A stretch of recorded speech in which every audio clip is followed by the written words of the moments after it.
ரயில் நிலையங்களில் PH என எழுதப்பட்டிருப்பது ஏன் தெரியுமா? பலருக்கும் தெரியாத சுவாரஸ்யமான தகவல். ரயில் நிலையங்கள், அதன் பெயர் பலகைகள் என ரயில்வே துறையில் அனைத்திலுமே பல சுவாரஸ்யங்கள் இருக்கின்றன.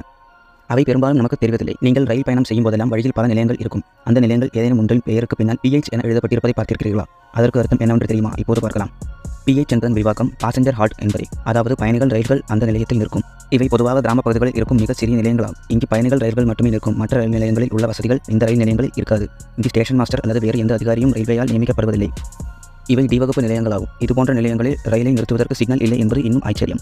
PH என எழுதப்பட்ட நிலையங்களில் ரயில் 2 நிமிடங்கள் மட்டுமே நிறுத்தப்படும். இந்த நிலையங்களில் டிக்கெட் விநியோகிக்க ரயில்வே ஊழியர்கள் இருக்க மாட்டார்கள்.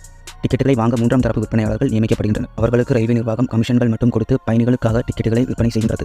இதுபோன்ற நிலையங்கள் கிராமப்புற மக்களுக்கு மிகவும் பயனுள்ளவை என்பதால் இதுபோன்ற சிறப்பு அம்சங்களுடன் சின்ன ரயில் நிலையங்களையும் ரயில்வே அமைச்சகம் பராமரிக்கும். இந்த ரயில் நிலையங்களால் பெரிய அளவில் வருமானம் இருக்காது. ஆனாலும் மக்களின் நலனை கருத்தில் கொண்டு இதுபோன்ற ரயில் நிலையங்கள் செயல்பாட்டில் வைக்கப்பட்டுள்ளன. பொதுமக்களும் இந்த ரயில் நிலையங்களை தங்கள் வசதிக்கு பயன்படுத்திக் கொள்கின்றனர். இதை பற்றி உங்கள் கருத்துக்களை